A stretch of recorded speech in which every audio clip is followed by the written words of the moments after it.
S K super TMT, the long life TMT. Bitcoin ಪ್ರಕರಣಕ್ಕೆ ಸಂಬಂಧಪಟ್ಟ ಹಾಗೆ ಹ್ಯಾರಿಸ್ ಪುತ್ರರ ಮನೆಯಲ್ಲಿ ಈಗಾಗಲೇ ಇಡಿ ತಲಾಶನ ನಡೆಸಿತ್ತು, ವಿಚಾರಣೆಯನ್ನು ಕೂಡ ನಡೆಸಿದೆ.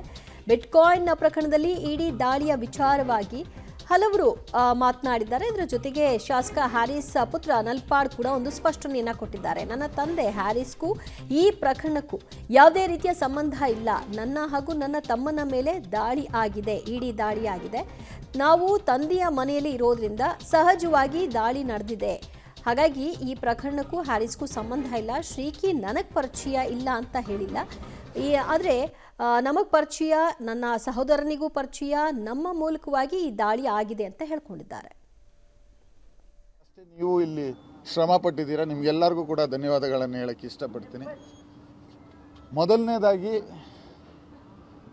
ಈ ನಿನ್ನೆ ಬಂದಿರುವಂಥ ರೇಡು ನನ್ನ ಮೇಲೆ, ನನ್ನ ತಮ್ಮನ ಮೇಲೆ ಬಂದಿದೆ. ಅವರು ನೋಟಿಸ್ ತಂದಿರೋದು ಮೊಹಮ್ಮದ್ ಹ್ಯಾರಿಸ್ ನಲ್ಪಾಡ್ ಹಾಗೂ ಒಮರ್ ಹ್ಯಾರಿಸ್ ನಲ್ಪಾಡ್. ಇದಕ್ಕೂ ಎನ್ ಎ ಹ್ಯಾರಿಸ್ ಅವ್ರಿಗೂ ಏನೂ ಸಂಬಂಧ ಇಲ್ಲ. ಮೊದಲನೇದಾಗಿ ನಾವು ಅವ್ರ ಮಕ್ಕಳು ಅವ್ರ ಮನೇಲಿದ್ದೀವಿ ಅನ್ನೋ ಕಾರಣಕ್ಕೆ ಈ ಮನೆಗೆ ಬಂದಿದ್ದಾರೆ ಹೊರತು ಈ ಕೇಸ್ಗೂ ಅವ್ರಿಗೂ ಯಾವುದೇ ಸಂಬಂಧ ಇಲ್ಲ. 2021ರಲ್ಲಿ ಇ ಡಿಯಲ್ಲಿ ಒಂದು ECNR FIR ಹೆಂಗಿದೆ ಅದೇ ಥರ ಇ ಡಿಯಲ್ಲಿ ECR ಅಂತ ಏನೋ ಒಂದು ಬರುತ್ತೆ. 2021ರಲ್ಲಿ ECIR 2021ರಲ್ಲಿ ಫೈಲ್ ಆಗಿದೆ. 2026ರಲ್ಲಿ ಸರ್ಚ್ ಮಾಡೋಕ್ಕೆ ಬರ್ತಾರೆ. ಎಷ್ಟು 5 ವರ್ಷ ಬಿಟ್ಟು ಸರ್ಚ್ ಮಾಡೋಕ್ಕೆ, 6 ವರ್ಷ ಬಿಟ್ಟು ಸರ್ಚ್ ಮಾಡೋಕ್ಕೆ ಬಂದಿದ್ದಾರೆ.